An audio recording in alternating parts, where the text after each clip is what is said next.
In the quiet, windswept island of Komki, Norway, a community's sense of peace was shattered forever on a spring morning in 1995. This is the story of Birgitte Tengs, a vibrant 17-year-old girl whose life was tragically cut short, leaving behind a mystery that would haunt Norway for decades. What began as a search for a missing teenager would spiral into one of the country's most infamous and controversial criminal cases, a story of a brutal crime, a wrongful conviction, and a relentless quest for justice. The day was May 6, 1995. Birgitte Tengs had spent the previous evening with friends in the nearby town of Kopervik. She was last seen alive around midnight, walking home, but she never made it. The next morning, a farmer discovered her body just a few hundred meters from her house in a desolate, overgrown area. The scene was horrifying. Birgitte had been subjected to a violent assault, and her life had been taken in the most brutal way. The close-knit community of Komki was plunged into shock and grief. A murderer was walking among them, and the pressure on the local police to find the perpetrator was immense. The investigation kicked off with a massive effort. Police interviewed hundreds of people, followed up on countless tips, and meticulously scoured the area for clues. The media descended on the small island, and the case became a national obsession. Despite the extensive search, the investigation yielded very few concrete leads. The murder weapon was never found, and there was little forensic evidence to point to a suspect. One of the few potential pieces of evidence was a single strand of male hair found clutched in Birgitte's hand, a clue that would become critically important many years later. As weeks turned into months with no breakthrough, the police began to focus their attention on someone close to Birgitte, her 19-year-old cousin. Initially, he was just one of many people questioned, and he willingly provided information to help the police. He had an alibi, and there was no physical evidence linking him to the crime. However, the lead investigators became convinced of his guilt. They believed he harbored a secret obsession with Birgitte and had snapped on the night of the murder. This theory, however, was based more on psychological profiling and conjecture than on solid proof. What followed was one of the most controversial chapters in Norwegian legal history. The cousin was brought in for interrogation, and for weeks he was subjected to intense, psychologically manipulative questioning techniques. Investigators isolated him, wore him down, and repeatedly suggested scenarios of how he could have committed the crime and then repressed the memory. They presented him with fabricated evidence and false promises, convincing him that a confession was his only way out. Exhausted, confused, and mentally broken, he eventually confessed to a crime he could not remember committing. His confession was disjointed, full of contradictions, and didn't match the known facts of the case. But for the police, it was the breakthrough they had been desperately seeking. In 1997, Birgitte's cousin was put on trial. The prosecution's case rested almost entirely on this coerced confession. The jury found him guilty of murder, and he was sentenced to 14 years in prison. The nation breathed a collective sigh of relief.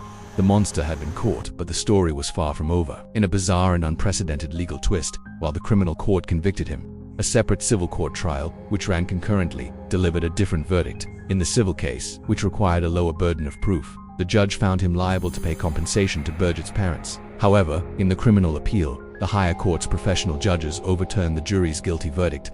They ruled that the confession was unreliable and that there was no technical evidence linking him to the crime. He was acquitted of the murder and released from prison. This created a paradoxical situation. Legally, he was an innocent man, yet the civil ruling still stood, branding him as the killer in the eyes of many and obligating him to pay damages.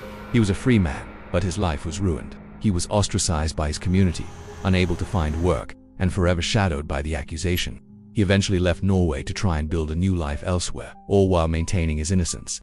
For Birgitte's family, it was another devastating blow.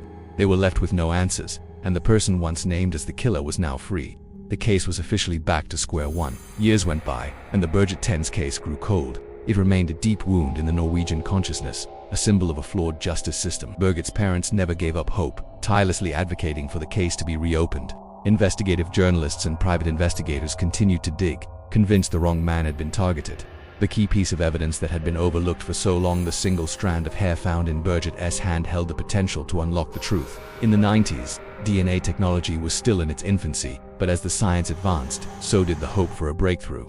Finally, in 2017, Norway's cold case unit Kripos officially reopened the investigation. Armed with modern forensic technology, they decided to re-examine all the biological evidence from the original case file. The male hair found on Birgitte was sent for advanced Y-DNA analysis. This type of testing can trace a paternal lineage, narrowing down a suspect pool significantly. The DNA profile extracted from the hair did not match Birgitte's cousin, officially and scientifically clearing his name once and for all. Instead, the profile pointed to a different man entirely. After a painstaking process of cross-referencing the DNA profile with their database and pursuing new leads, The trail led them to Johnny Vasbak, a man in his 50s who had lived in the same area as Birgitte in 1995. In September 2021, more than 26 years after the murder, Johnny Vasbak was arrested. The DNA from the hair found on Birgitte was a match to his. Vasbak was no stranger to the police. He had a criminal record, including convictions for other offenses, and had even been questioned briefly in the initial stages of the Tengs investigation back in the 90s, but was quickly dismissed. The new evidence was compelling.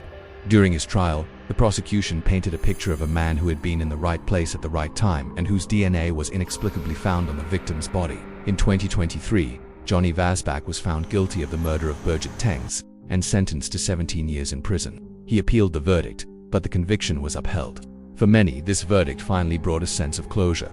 Justice, it seemed, had finally been served, but the case leaves behind a complicated legacy. It is a powerful reminder of the fallibility of the justice system and the devastating human cost of a wrongful accusation. It highlights the dangers of tunnel vision in police investigations and the immense power of forensic science to both convict the guilty and exonerate the innocent. While one man is now behind bars, the story of Birgitte Tengs will forever be remembered not just as a tragedy but as a long, painful and complex search for a truth that took over a quarter of a century to find. Thank you so much for watching. The pursuit of justice can be a long and difficult road, and cases like this remind us of the importance of never giving up. If you found this story compelling, please consider liking this video and subscribing to our channel for more deep dives into fascinating cases. We'll see you in the next one.